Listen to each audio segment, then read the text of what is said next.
Olá e bem-vindos ao Falando de Mercado, uma série de podcasts apresentados pela Argus sobre os acontecimentos que impactam as commodities e o setor de energia no Brasil e no mundo. Meu nome é Renata Cardarelli, editora da publicação Argus Brasil Grãos e Fertilizantes. No episódio de hoje, a repórter da publicação Argus Brasil Grãos e Fertilizantes, Gisele Augusto, traz informações sobre o cenário da ureia automotiva no Brasil e os fundamentos desse mercado. Olá, Gisele, seja muito bem-vinda. Olá, Renata, é um prazer estar aqui novamente. Gisele, a ureia automotiva apresenta alguma diferença de preço em relação à ureia usada como fertilizante? A ureia grau automotivo costuma ter um prêmio em relação à ureia de uso agrícola utilizada como fertilizante. No fim de agosto, esse prêmio atingiu $186 por tonelada.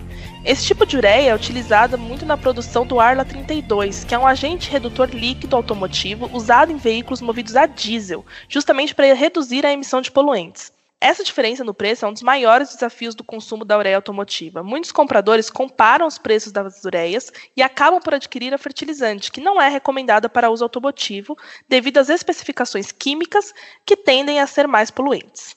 Interessante, Gisele. É realmente uma diferença bastante grande, o que acaba desmotivando, as compras de ureia automotiva. Então, a gente queria entender, qual é o consumo de ureia automotiva no Brasil hoje? Renata, a Argus estima uma demanda de quase 390 mil toneladas de ureia automotiva em 2024, o que fica cerca de 11% acima de 2023. No entanto, essa variação não é necessariamente positiva, uma vez que a gente precisa considerar o aumento de mais de 10% registrado nas vendas de veículos pesados, que seriam os principais consumidores de Arla 32 e que elevariam a demanda por matéria-prima. Participantes de mercado apontam para um aumento no uso de dispositivos ilegais que burlam o uso do Arla nos veículos. Esses dispositivos devem reduzir o consumo de Arla na América Latina inteira em 25% esse ano, limitando o crescimento do uso da ureia automotiva. Nossa, e além do uso desses dispositivos, Gisele, existe alguma outra maneira de o mercado brasileiro fraudar a produção de Arla e até consumir menos ureia automotiva?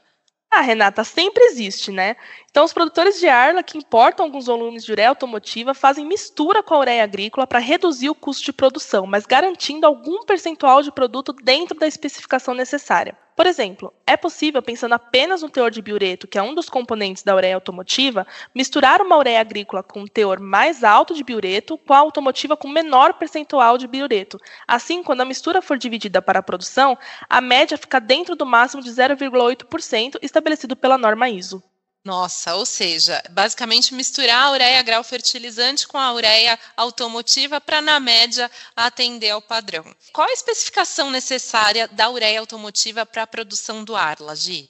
Então, há diversos pontos importantes, mas acho que o mais importante quando a gente fala de ureia automotiva é a quantidade de biureto por massa molecular e de aldeído.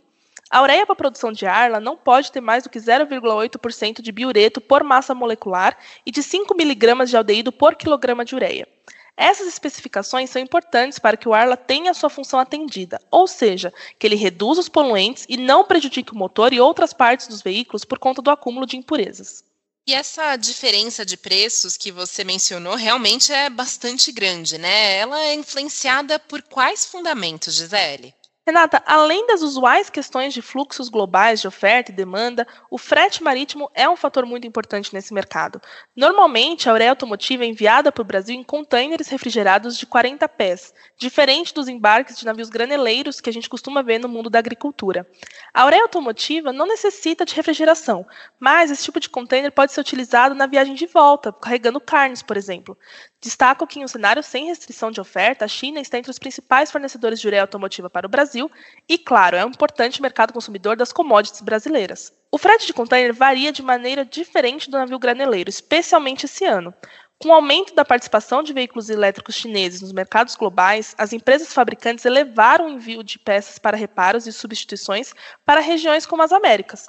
Isso gerou uma escassez de contêineres na China para o transporte da ureia automotiva, com montadoras aceitando preços mais altos de fretes, uma vez que o preço da carga da indústria automobilística também é bem mais alto do que para o transporte da ureia.